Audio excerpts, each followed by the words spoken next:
చేసిద్దాం మరి. ఆయనే వెళ్ళిపోయాడు పవన్ కళ్యాణ్ గారు.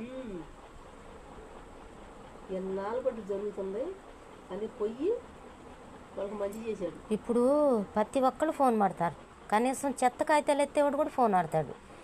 ఈ డ్యాన్సుల మీద వీటి మీద ఈ తినే వాటి మీద కాయల మీద పెట్టే శ్రద్ధ ఒక్క మంచి పని మీద కూడా చదువుకునే పిల్లలు కూడా పెట్టలేకపోయారు. అబ్బాయి చెప్పాడు, వీళ్ళకి చెప్పలేదు. గుంటూరుకైనా ఎవరికైనా చేయరు, ఎవరికైనా చేయొచ్చుగా, చేయరు. అక్కడ అస్సలు ఇక్కడ సొద్ద పిల్లలు పెద్ద మనుషులు. మరి బాబుకి ఏం చెప్పాడు, ఎందుకు లేరా నేను ఆడుతున్నాను. ఎక్కడ వాళ్ళు అవసరంలా ఫోన్ చూసే ప్రతి ఒక్కళ్ళకి ఇక్కడ మనసు అనేది ఒకటి ఉండాలిగా. అయ్యో పాపమని జాలి దయ అనేది ఒకటి ఉండాలిగా.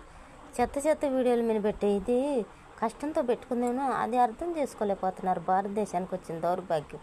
దేశాల మీద యుద్ధం అయితే జయించారు కానీ ఇలాంటి పేదవాళ్ళ కష్టాన్ని తీర్చే లెక్కల్లో మాత్రం భారతదేశం ఎప్పుడు ఓడిపోతానే ఉండిద్ది.